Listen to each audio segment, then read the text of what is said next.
How are you now? Welcome to String Theory, here, live in Ginger's Barn, every Wednesday night at 7 p.m., the live YouTube question and answer show where you ask the questions and we attempt some possible answer to all things stringed. So we want to have a big thanks out tonight to our normal partners in crime, G&G Music up in Antigonish, Glencoe Hotel. Bless you, buddy. Boucher Guitars, Robin Boucher and Guillaume and Julian and all the crew up in Quebec. Levy Straps, K&K Pickups, Gallagher Guitars. Oh, if you've seen that video, if you haven't, go watch it. Recording Kings, unbelievable. And a new announcement we're going to make tonight. If you love what you see on this channel, please hit subscribe. If you want to get the private members content, hit the join button, and you can come in for a couple dollars a month and get all kinds of free secret things that no one else sees. And there you go. If you want to chuck us a tip, the links are in the description below. And if you want to super chat, you can get us some money that way. And there you go. String Theory, Ginger's Barn, Wednesday night. Go. Here we go. So it's awesome. This is incredible. I love this. It's my favorite night of the week. And I hope I don't look like a corpse because we have new lighting. Am I rather corpsey? No. Am I good? Okay. Not corpsey. Good. Corpsey the clown. Yeah. So a special shout out to my brother, Joe, and my other brother, Bob, and Chris Tanner, and maybe even my buddy Patrick over in Sweden might be watching. It's midnight there, but you never know. He could be watching. So anyhow, yes, sir. So there you go. Let's have the first question. Let's get right into it. Alrighty. First question is from Cam. He's got a super chat. Cam McMaster, We love you. You're a great man. You've supported us from day one. God bless your heart. What do you need today? He's wondering what are some other things you've done as work other than creating music to make a living. You wouldn't believe it if I told you. Some of them are you. Okay, I'll make you a short list. So, number one was carpenter, and number two was I drove the Dickie D ice cream cart, and then number three I was also a bakery employee and a bakery delivery driver, and a security guard and an armed security guard, and a limo driver and a professional DJ. And that's about all I can remember right now.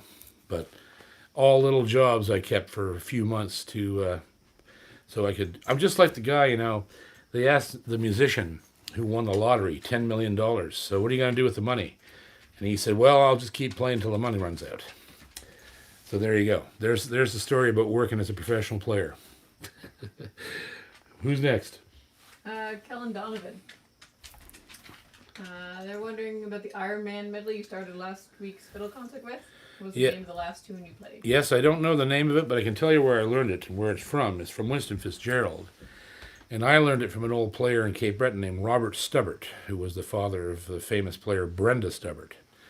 And if I'm not mistaken, she has a book, and it's only one book, written by Paul Cranford. And that tune is in that book. And it's a tremendous piece of music. And the legend has it that it was written by Winston Fitzgerald. So that's where I got it. If you have any luck finding it, you should be able to find it. Lighthouse Publications, I believe, is the name of the company that Paul Cranford owns. And he's written books on everybody from Winston to Jerry, Howie, Brenda Stubbart, everybody. All those great players. So, and Jill is here doing pre-production and... rubbing her arse on the carpet and then smelling the carpet and trying to find out what's wrong with her arse. Oh, to be a dog. We should have had a tumbleweed go by just then. Okay, go ahead. Alrighty. Let's see, we got another super chat from Tim Bennett. Tim Bennett, how you doing, buddy? Would you detail your guitar warm-up routine, please? I walk in the venue with my guitar and open the case. I know you were probably looking for a better answer than that, but I don't have one. I probably play a few of the same things, almost every time I pick up a guitar that just catch my ear, but they change continually. There might be certain licks or chords I play, but there's no real conscious effort to warm up. And it's a severe mistake on my part.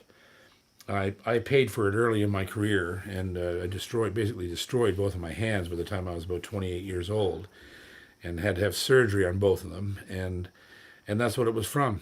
Not warming up and not. I played it. The reason I don't warm up is for most of my life I never stopped playing long enough to cool down. So, but as you get older, it takes longer to get warmed up sometimes, and I generally don't really have any routine, but I would strongly suggest it for anybody who's planning to play a lot, or even play professionally, or even for semi-professionally. It would be a very good idea to do your best to get your hands working before you put them under a lot of pressure. So, I mean, I know, like I was told stories about Chet Atkins.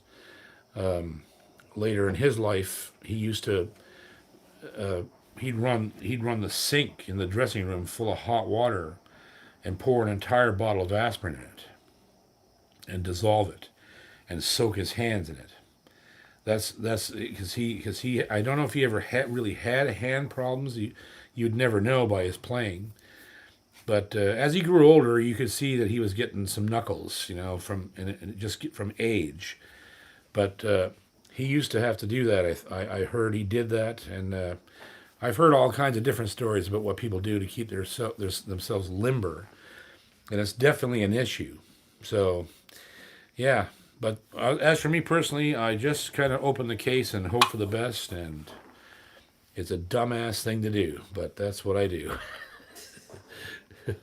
Who's next over there? The Jimmy James Project. Jimmy James Project. I wonder if that's the Jimmy James I know. I don't know. Oh no, that's the other Jimmy James I know. The Tommy Emmanuel fan, right? Oh, I don't know. Oh, maybe. Yes. It's a tough one, maybe. Okay. Can you list the guitar models you played, starting with your brothers that you learned on, up to your time with the Sullivans? Oh. That'd be a long answer. No. Mostly because I don't remember. But I've probably, in my lifetime, I've probably owned somewhere in the vicinity of 200 to 300 guitars in my lifetime. There was one point in my life in the 90s when I had 33 working guitars that were being cycled through the road, and it was out of control. I've got right now I have a fluctuating number. I have a certain number that I will keep forever, that I'll never part with at all. And around that nucleus of guitars, there's a small number that rotates in and out. But right now I'm up around 19 instruments, and I'm a little uncomfortable with it because I'm not touring. And so I try to play them all. I try to pull a different one out every time I work in here. Like for instance, tonight I got the FG5 hanging here. I haven't had it out for a while, so I pulled it out. The other day I had one of my Bouchers out, and today I had one of my new Recording Kings out in the studio here doing some tracks. That's something you should watch for. There's going to be some videos for Recording Kings coming soon. But back to your question. If you wanted sort of a short list, the first guitar that I ever owned that my brother Joe remembers is an old gut string guitar that somebody bought me at a pawn shop. And that was what I started on. And then from there, my father, I think, bought me a Dana. It was horrible. It was a really bad guitar. And I learned on that for a while. And then the very next guitar I had after that was my brother Joe bought me a Mansfield, which was another Chinese guitar. And it was actually a really pretty guitar. It looked like a sort of a little miniature Gibson with the big white pearl fret markers. It was sunburst with a fancy pickguard and a French curl headstock, like a fancy Victorian headstock, sort of like maybe like an Epiphone headstock.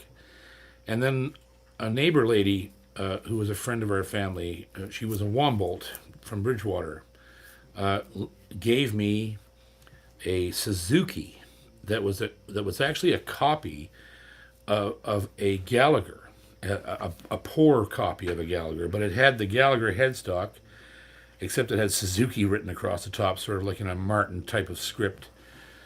And it was a mahogany cedar top, or no, it was a Sitka top mahogany. And that was the best guitar that I'd owned to that point, and I made my first album with it. And then after that, the next guitar was, I'm not doing too bad with this list. The next guitar I had after that one was another Mansfield, a Mansfield Custom. That was a tremendously well-built guitar. I bought it in a pawn shop on Gottingen Street in Halifax for $600. And this was in the 80s, so that was a lot of money for a Chinese guitar. This thing was gorgeous. My buddy in Halifax has it. It's the one that was signed by Chet Atkins.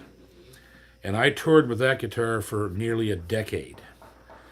And I had other guitars in between. I had a Martin Shenandoah that I used during my time with the Sullivan families. I had a D35 Martin that belonged to Margie Sullivan, who she let me use that occasionally. I had a D18 that she owned that I used occasionally. And I had a D28 Herringbone that a guy named Tim Hawthorne lent me from time to time. He was from Mississippi. And on that goes. And I basically, when I was done in the States after 10 years, I came home with the Mansfield. That was the guitar that I ended up coming home with. And I played that guitar for the better part of a couple of, 2 years until Another Morning came out. And that's when I started to buy high-end stage guitars like Nashville series Takaminis and stuff that I needed for live. And then the first real serious guitar I bought after that was a Tony Rice model Santa Cruz. And then from there, I couldn't tell you. There were so many guitars that came through the door, so many companies that wanted me to play their instruments, and I really only fixated on a few companies, Yamaha being one of them, of course, and Boucher. And I've worked with Sigma. I've worked with a bunch of all kinds of companies. And now, of course, the latest one being Gallagher, which is just incredible. I just can't even believe that's happened. But yeah, there's been, I started out on horrible instruments. Like, you got no idea how bad my guitars were in the first quarter of my career. From the age of 5 until, I don't know, I was probably 29 or 28 before I actually got a real guitar, a boutique-made guitar, which was the Santa Cruz.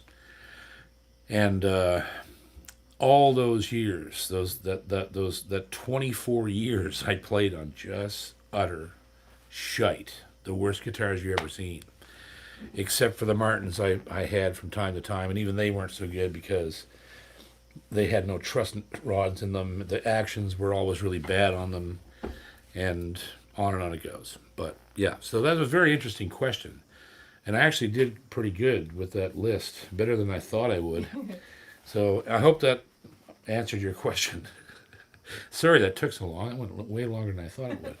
I need a drink after that. Okay, what's next? I got another super chat question from Joshua McGrath. Joshua McGrath, how are you doing, buddy? Are there any guitars you've let go over the years, either lost or sold, that you wish you kept? All kinds of them.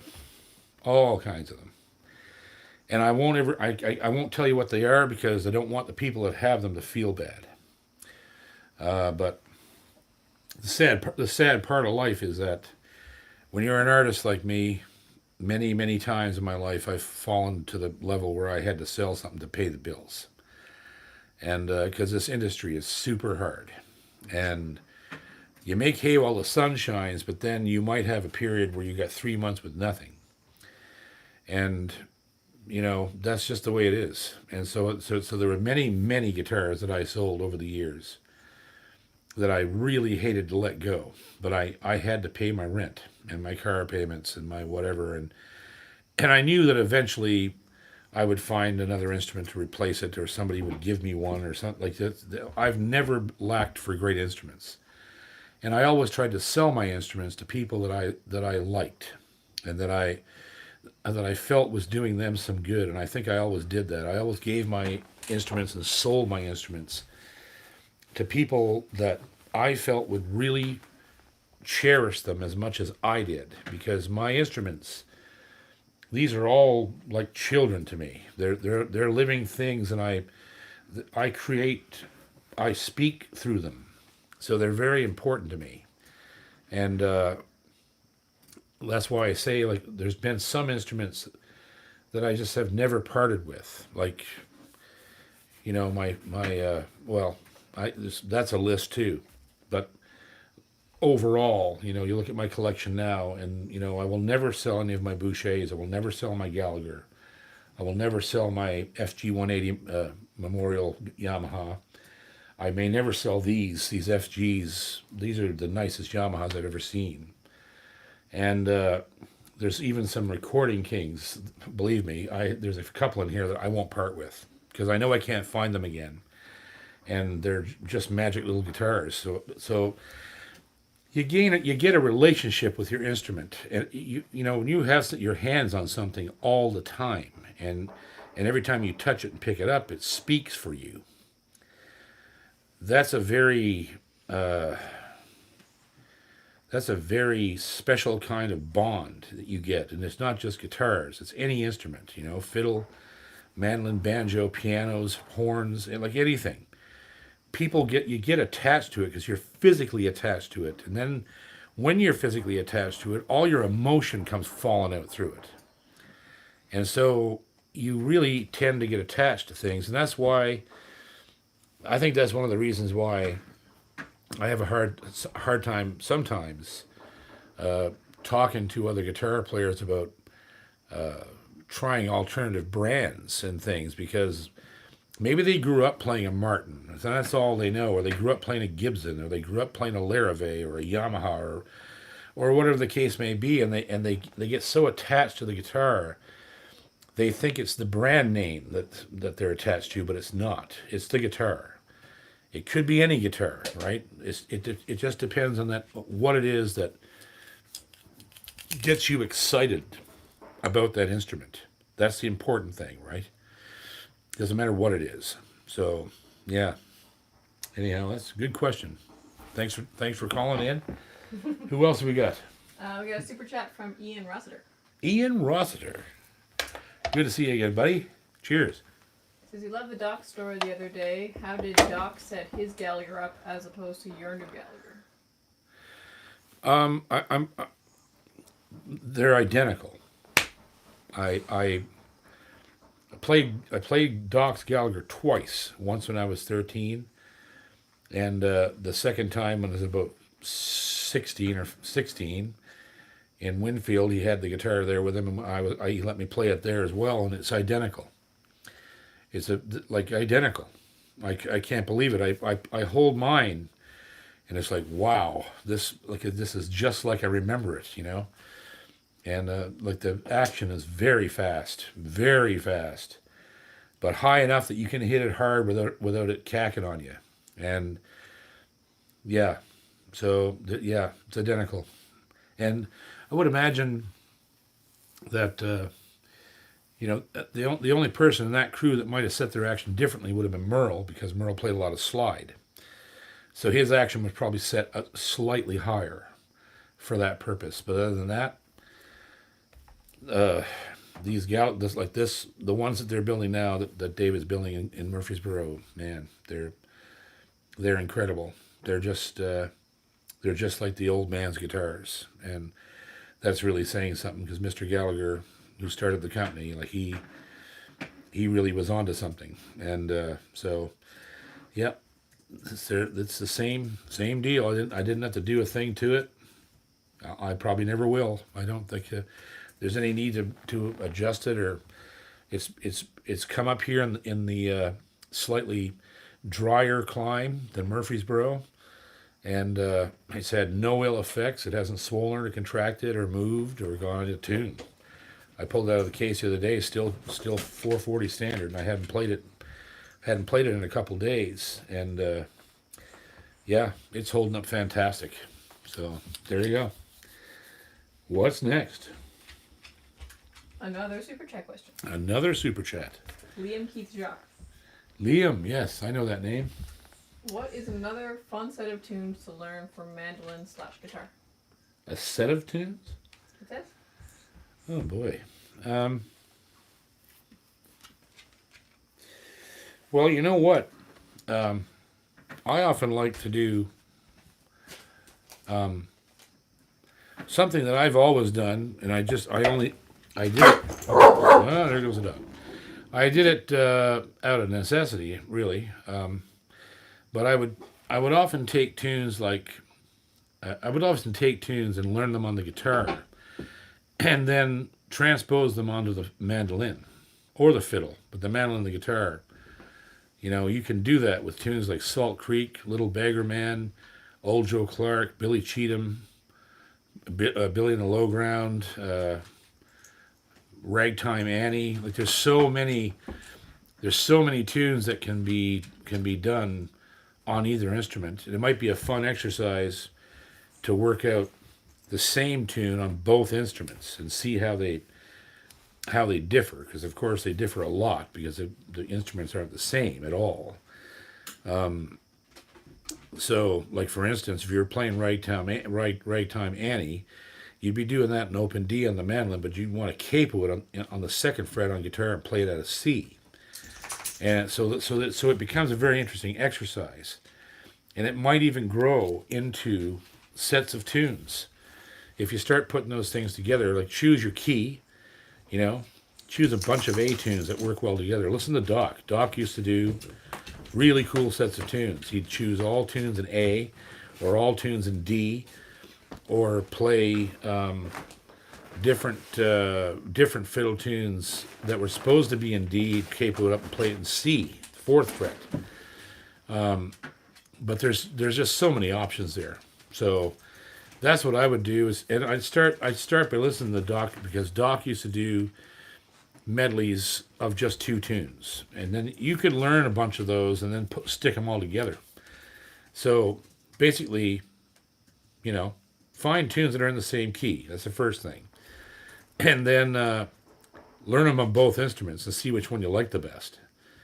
And if it starts to lean to one or the other, go with that one. If they start to sound better to you on the mandolin, stay on the mandolin. And then figure out the next tune. Put 2 or 3 together, or even 4. Do them each twice. And yeah, there you go. So I don't know. There's just so many options there. It's not even funny. But it's something, might make an interesting lesson for Master Music Method, is to talk about how some of the great medleys were born. Because there's medleys that are of tunes in the vernacular of guitar, mandolin, and fiddle, especially fiddle, but guitar especially, that they go together like PB&J. Like when you think of Salt Creek, I automatically think of Billy Cheatham right after it, because that's what Doc played after Salt Creek. Or, there's all kinds of those, these sets of tunes, right?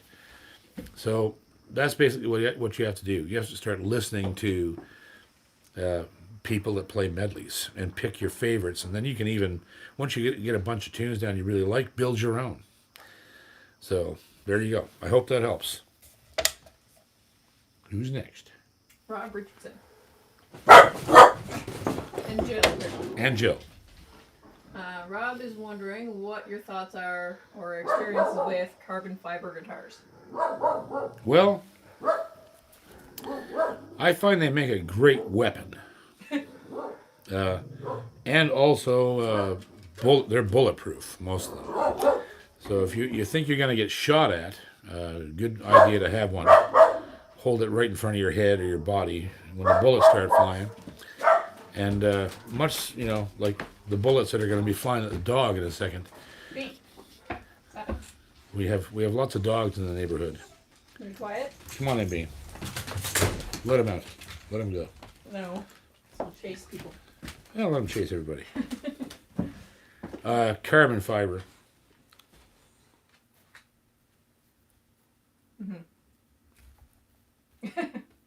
Nay, nay, said the moose.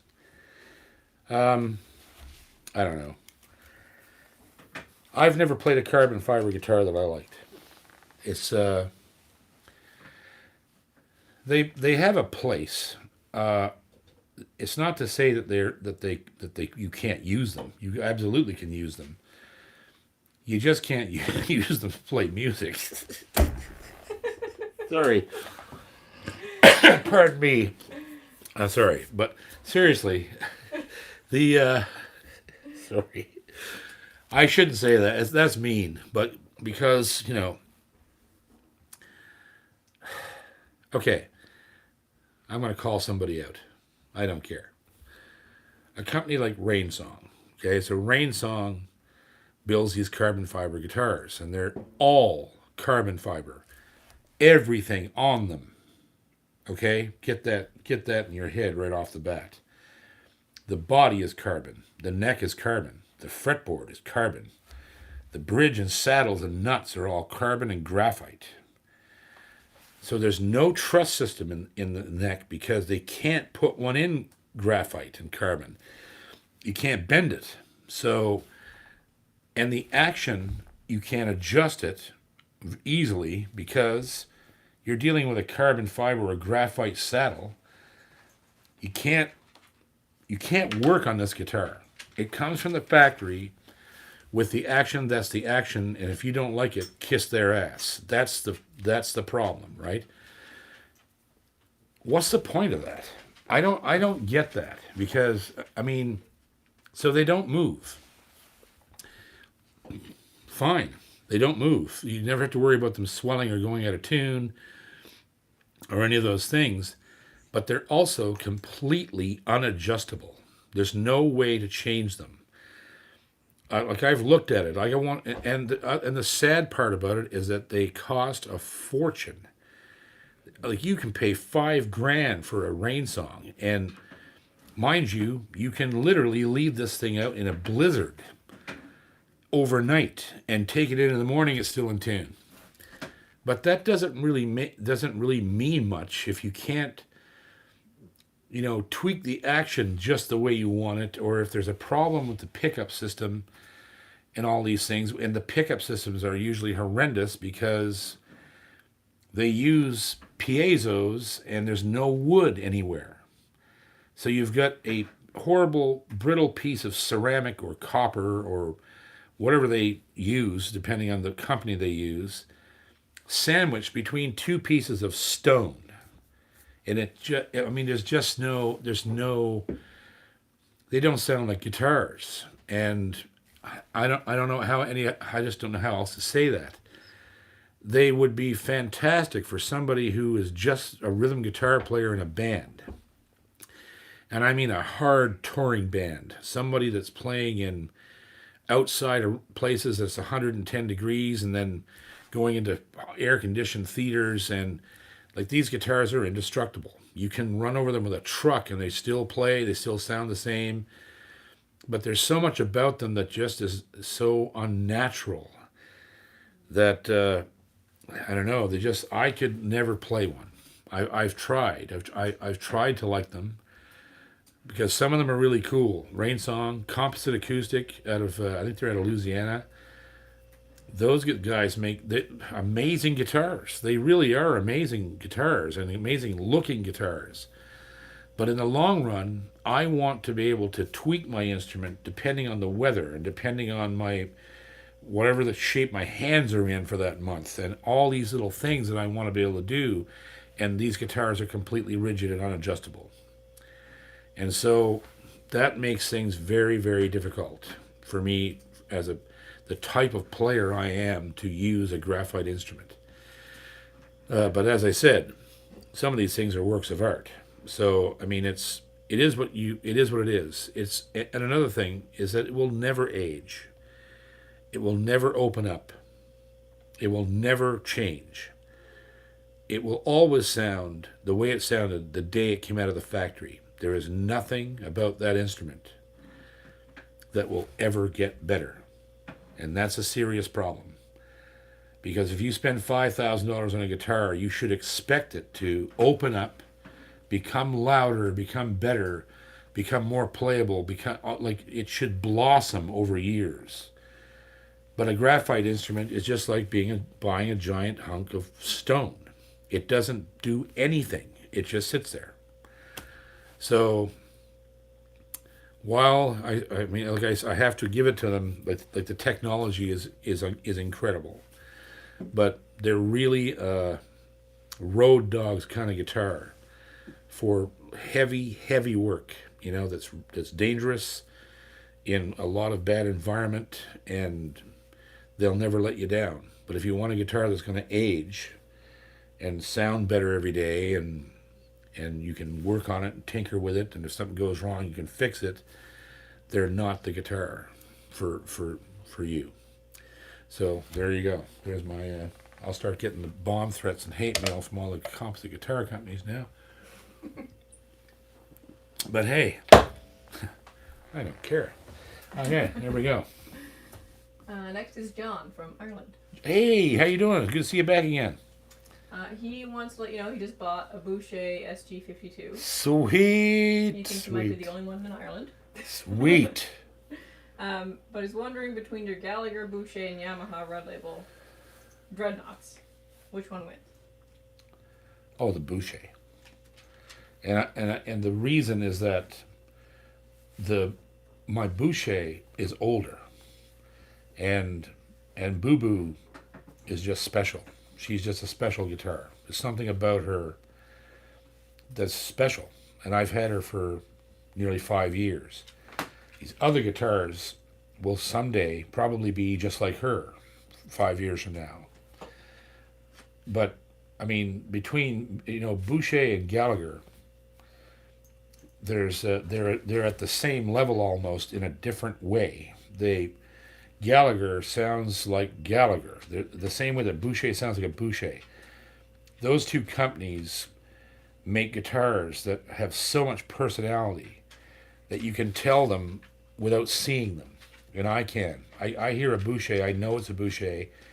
And when I hear a Gallagher, especially in the hands of Doc Watson, I know exactly what it is. And I even know sometimes which Gallagher of his it was, because he had several of them over the years.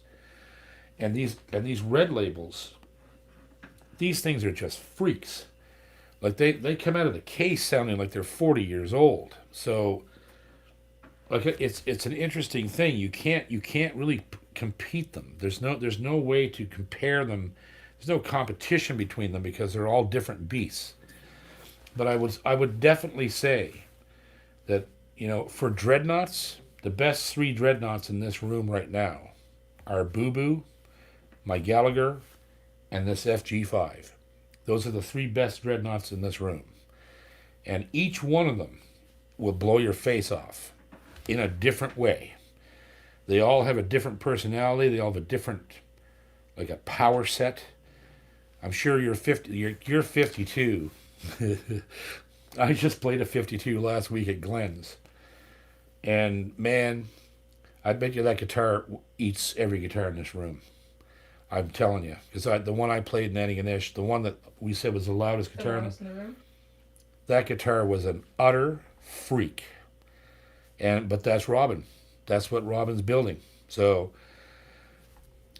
it is what it is. Like it's really weird. It is very subjective, right? So, I mean, yeah, but that's for sure. The 3 best dreadnoughts in this room. That's what they are, and there's no way around it. There's no way around it. All 3 of them just eat your clothes off, like Piranha, music tune Piranha. Yeah. So good. Hey, good job on that. I'd like to hear that guitar. That'd be amazing. Who's next? Herschel Rector. We love Herschel. He says, I don't recall you talking about Taylor guitars too much. Do you have any thoughts to share on them? I love Taylors. I would own a Taylor, except, let me just put it this way.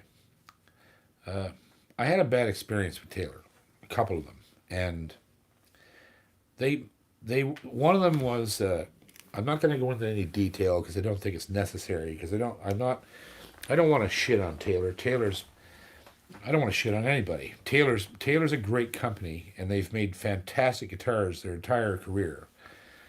Bob Taylor's a genius, and so, but I had a scuffle with them early on because I played Taylor's a lot because of Dan Crary.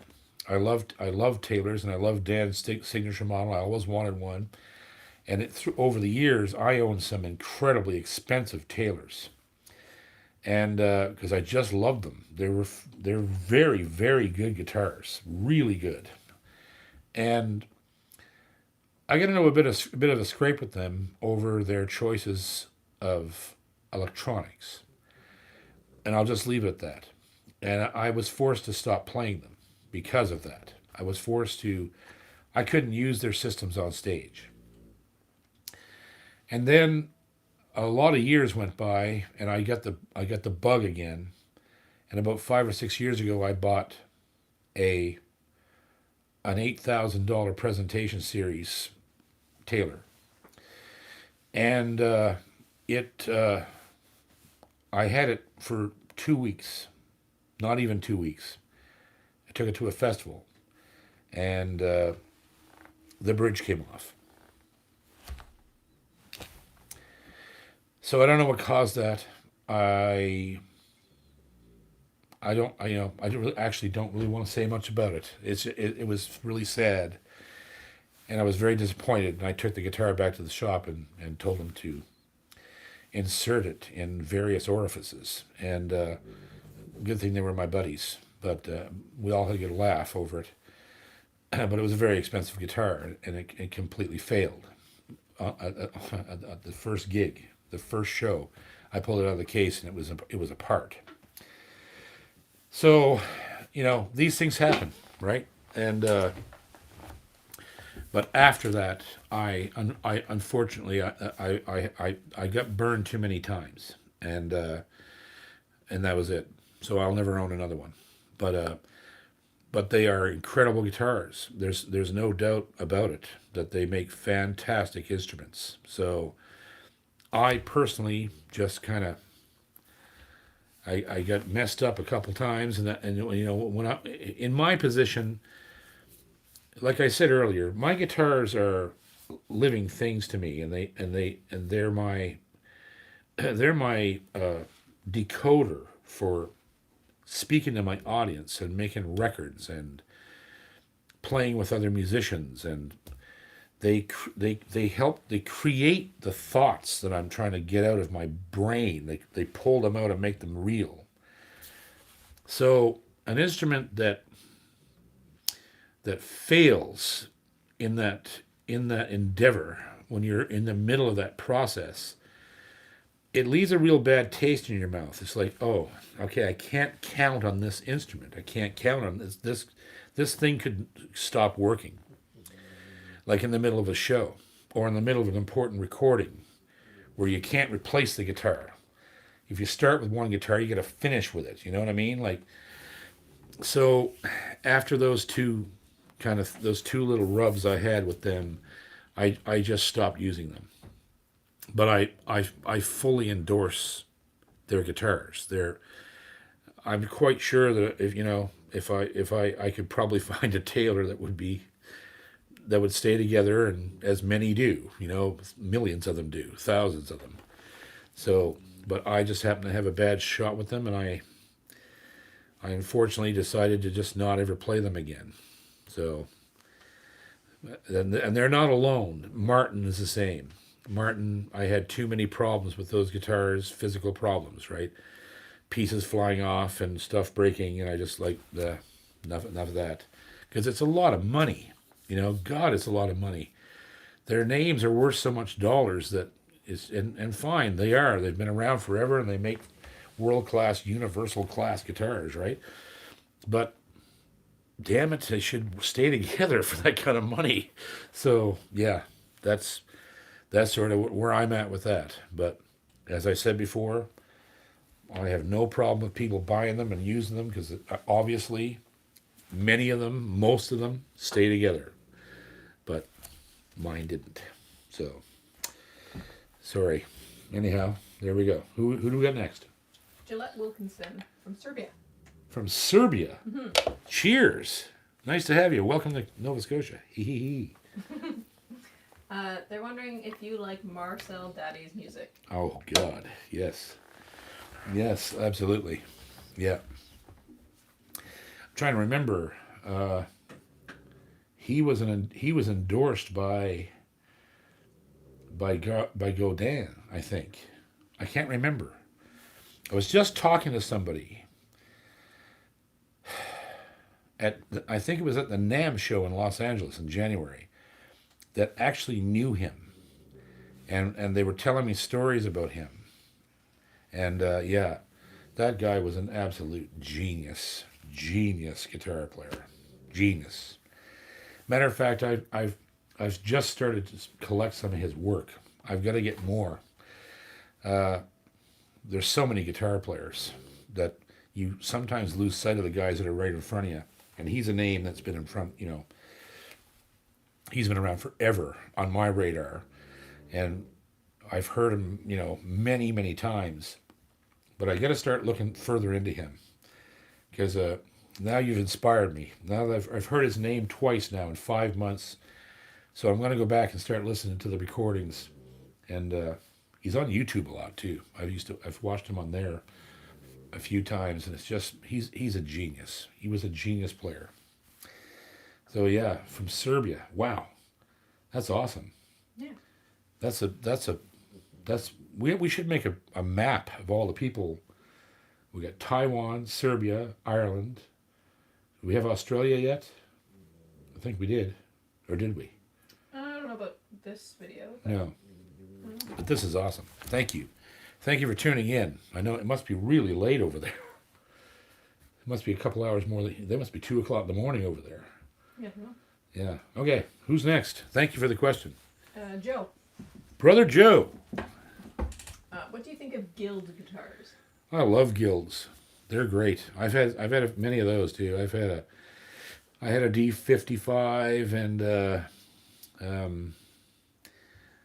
I had a little Sunburst kind of OM body one that I really loved.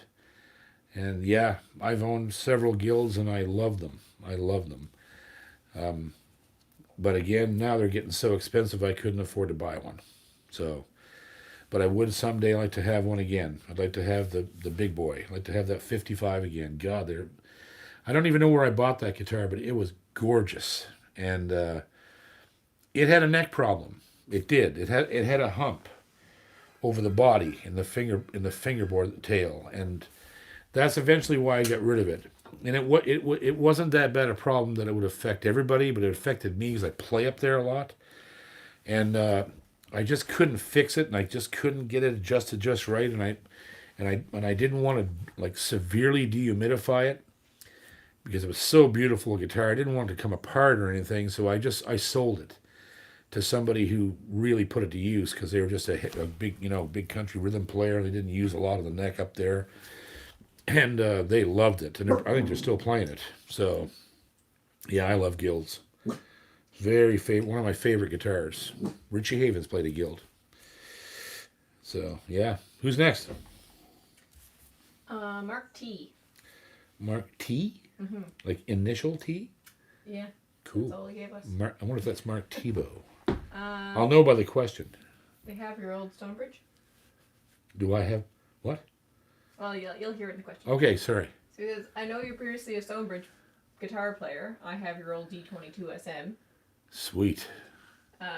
But now you're mainly a Boucher player. What are your thoughts on the current line of Furch guitars? Jesus, these controversial questions. They are, because, okay, so I think Furch builds incredible guitars. There's no question. The Czechoslovakian company, their quality is ridiculously good. And they're a different kind of guitar,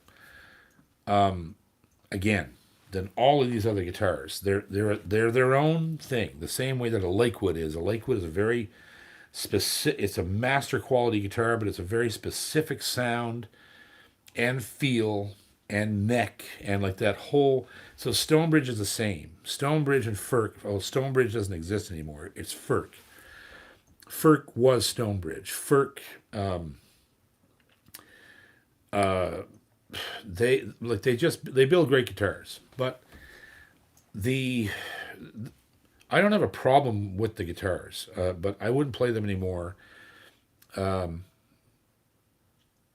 just because of personal reasons. There's some very personal interaction between Furch and myself, and a very important distributor here in Canada that I thought they didn't treat him very well. So I stopped supporting them, and that's about all I can say. I would never play one again just because of that. And it was I'm very loyal to people, and I'm loyal to companies. But if they're going to do things that are not so nice to people, then I can't really get behind that, And that's why I work with Boucher, because Robin wouldn't hurt a fly, and he's good to everybody he deals with. And Recording King is the same way, and Gallagher is the same way. These guys are super, super nice, right above board, would never do anything to harm a soul, and they're just about the guitars. And now, mind you, without getting too much detail, like Furch also sort of changed hands a little bit in their promotion department, and that also altered the relationship they had with Canadian guitar players, which was the important thing, because I supported them for years, and Dave Gunning played one for 10 years and still plays a Furch. He played a Stonebridge, which were Furch. So yeah, I'll leave it to the guy who invented Stonebridge, maybe, to answer those questions himself, and I'm just not going to get involved in the middle of it. But it was that relationship that kind of soured, and so I just couldn't support them anymore, because I don't think they treated my friend very well. So that's it. But they make wicked good guitars. I'll never say that anything else. They make fantastic instruments. So there you go. A lot of things happen in years, It's different to be just a regular consumer, and you want to go buy a guitar so you can play it on the weekends or whatever, right? When you're in the middle of this all the time, 24/7, you're dealing with people all the time, at crucial levels too, where you need to deal with these people to make money and to do this and to do that and network and build your friendships and help the people you want to help, and things get complicated. It's too bad, but they do, and it happens to everybody. And I've just always tried to keep, stay loyal to my friends who've stayed loyal to me and treated me well, and I make sure that they're always taken care of. And other than that, just keep your fucking head down and run like hell. So there you go. So love to you. All right, who's next? We got a really simple question from Buttermilk 3696. Purple. No. 17. No. Okay, sorry.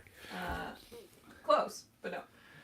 If you were paid $1 for every hour you practiced, how much money would you have? How much per day? Well, I sure as hell wouldn't be sitting here talking to you, I can tell you that. You live on the street. Yes, I'd be out in the shed in the backyard. No, I don't know. You never practice.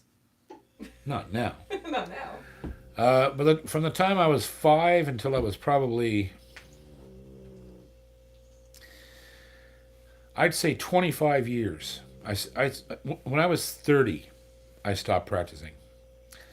And for 25 years, I played an average of 8 to 10 hours a day. So do the math. I never missed a day. Every single day. I woke up in the morning, I would play guitar for 2 hours. And then I would play for 2 hours in the afternoon. And then I would play a show that night for 2 hours. And then I would go to bed playing.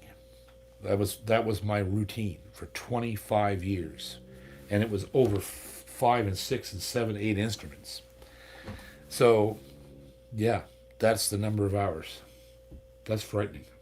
But it really is. There was a 25-year stretch from the age of 5 to 30 that I never went a single day without spending half the day with a guitar in my hands. Even when I was in school, I played for 2 hours before school. I played at lunch. I played at recess. And then I'd play for 3 hours when I got home. Non-stop. And then all weekend long, 24 hours. I'd play 12 hours on Saturday and 12 hours on Sunday. And I'd play early in the morning, go out and play around sunset. But through the day and after dark, I was playing. Insane. I couldn't stop. I was totally obsessed. I still am. So anyhow, there you go. Don't try that. You'll kill yourself. Don't do it. I ruined my hands. You don't do that. You don't need to do that. You can practice smarter now, because I didn't have any tools back then. You guys have every tool. You have YouTube. You have software that slows things down. You have tablature. You have video.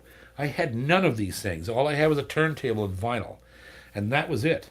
So, yeah, you don't have to kill yourself like that now. So, not that it's a bad thing, but just I wouldn't do it, because you will hurt yourself. So, keep it down. 3 or 4 hours a day. You should be good. If you practice 4 hours a day, you're going to be God in about 2 years at this rate, with this level of talent out in the world today, which is just astounding. How many people can just eat my lunch and eat everybody's lunch and, wipe their mouth off and go off to the next guy and eat his pizza too. So, yeah, it's scary. There's a lot of talent out there because there's a lot more resources.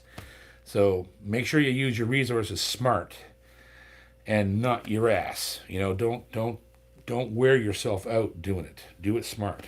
So there you go. Who's next? We're almost time for the question. We have a good question. It's probably easy, but we have a good one. J-Lo is next. Is the J-Lo? No.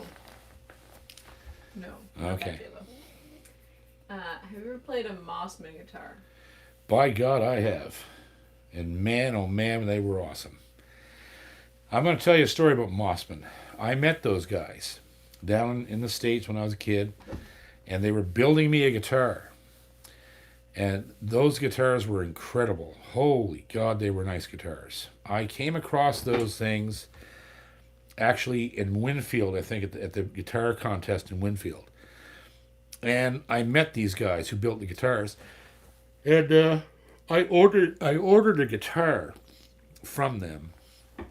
And I couldn't afford to pay for it. I kept sending them money.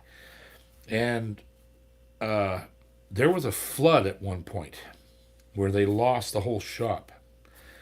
And my guitar that they were building was lost. And that's the last I really heard of them. I talked to them afterwards, as they told me about the damages they suffered. And they were really nice people. And they made incredible instruments. Those guitars, I remember Jesse McReynolds used to have a Mossman. They were out of Texas, if I'm not mistaken. And Jesse McReynolds played one. And it was a monster guitar. Monster guitar. I don't know if they still build them or not. I'd be actually kind of curious to look that up now. But they were amazing instruments, incredible instruments. So yes, I definitely have played a Mossman, and I love them. Who's next? A lot of One more question before the trivia. Or, I mean, one more question before the question. The happy knot. Happy knot. What strings do you use for fiddling? What's your opinion on synthetic, steel, and gut for fiddle playing? Also, have you ever played or seen a high pedigree violin? Well, I use chrome core Parastros on my violins. I also love Diodario Prelude because they're a softer string and they seem to last just as long, and they're a bit warmer than chrome cores. And what's the other one? Prim, I like. So I guess I'm one of those guys that plays sort of the hybrid style strings that are in between the green tomastics and the dominants. I can't play dominants; they're too fat and gutty, and the tomastic greens are too metal. So the Parastro and the Prim sort of sit in the middle of that, and then the Diodario Prelude, they are somewhere sort of on the dominant side in between. And there was another, in the States, I almost said the answer to the question. Oops, I don't know, because I was thinking about them. Anyhow, another set of strings I used in the States all the time was super sensitive. They were awesome. You could get 3 different tensions, low, medium, and high. And they were always good. But they would eventually unwrap like a dominant string after they wore out a bit. So, and what was the other question? High-end violin? Yeah. I played a Stradivarius in Toronto once. That was my claim to fame. I was taken to, or was it Toronto? I was on the Stompin' Tom tour in 1990. I'm not sure it was Toronto or Vancouver. But the violin had come to one of the museums in the city, and one of the curators came to the Tom show and met us after the show and asked me if I'd like to come see the violin. And I don't remember. I wish I could remember which one it was. They're all named, of course, and but I was allowed to go in. It was in a room, it was in a vault, a portable vault kind of idea. And we were taken inside. The armed guards came in with the white gloves. A guy holding a shotgun, and and this other guy with the violin and the white gloves, and they allowed me to play it. They put a rag on it, and they checked my hands and wiped my hands off and everything, and I played this violin. It was actually I couldn't get anything out of it because I'm not a violinist, but I could tell by just playing. I played Scott Skinner on it. I played a slow air on it, and it was unbelievable. The sound of it was incredible. Nothing like I'd ever heard before. But if I didn't know it was a Stradivarius, I wouldn't have known. You know what I mean? Like those instruments are so incredible. They have to be in the hands of somebody who knows how to play classical music and really how to get that instrument to live. And I'm not that guy, but it was very fascinating. And I was almost present when a few days before, when I was in Italy in August, a couple of weeks before we were at the museum, I just missed seeing Paganini's violin and guitar being played, because they send a guy in there every 6 months or something to take them out of the cases and tune them and play them and make sure they're okay. And I just missed that. And apparently, if you can prove you're a visiting artist and this is going on, they'll let you play the stuff, which is hilarious. I imagine me playing Paganini's violin. Yeah, that would have been ugly, maybe. They would have thrown me out of Italy. Anyhow, here's time for the... Whoa, it's really... yes. There's one more important question before you get to that. Okay. I got the yawns. You ever do that? It's like sneezing. Yes. Will G&G Music ship a guitar to someone in PEI? Absolutely. G&G Music will ship anything, anywhere. in the world. Doesn't matter where you are, he will ship it to you. There we go. Absolutely. Yeah. Wanted to clear that up. Would you do me a massive favor while I'm describing the question? You want a beer? No, my phone. I need my phone because Glenn sent me the prizes, and I want to Where'd you make put sure it? what they were. It's on the railing out there. Mm. So, our question this week is about fiddlers. Now, you guys all know all my major heroes. Bill Monroe was one of my biggest heroes ever. And his fiddler was a gentleman that I actually got to work with several times. I knew him pretty well. He was a tremendous guy. And although Monroe had many fiddlers, many bluegrass boys, this guy was the consummate bluegrass boy fiddler. And one of the best bluegrass fiddlers of all time. What was his name? Who was Bill Monroe's most famous fiddler? Can someone who won before win again? No. Okay. Glenn Duncan? Nope. He played with Bill, though. Jimmy Johnson? Nope. Curly Clyde? Nope. Kenny Baker? Kenny Baker. Was Cam? Did Cam win before? No. I don't think Cam has. Cam, did you win yet? Did you win, Cam? I don't think you have you? He's going to answer us. I assume he will. I think Cam's got it. I don't remember Cam winning. So that is the answer. Mr. Kenny Baker. Cam, what you're going to do right now is send an email to jpcormier38@gmail.com. Mention winning the contest. Put the name Kenny Baker in there. And we will forward you over to Glenn. And the prizes this week are, as usual, you're going to get your custom-made leather levy strap with the G&G logo on it. And free strings, free winder. And this week, for everybody, not just you, I mean, you can have it too, but everybody, Glenn is doing $50 off of all Recording King guitars and $200 off of any in-stock Boucher. That's for anybody who wants. But Cam, you won the contest, so if you call in there and want something, I'm sure he'll give you special treatment. So there you go. We appreciate you so much. And we're over time, so we're going to let you all go. But I just want to tell you how much I appreciate you coming here every week. We have a fantastic time with this. And I look forward to Wednesday, all from one Wednesday to the next. I just wait till the following Wednesday to do this again. So we appreciate you very much. Remember, if you haven't subscribed to us, please hit subscribe. If you want to join the private membership, hit join. Join up, get all the little secret goodies.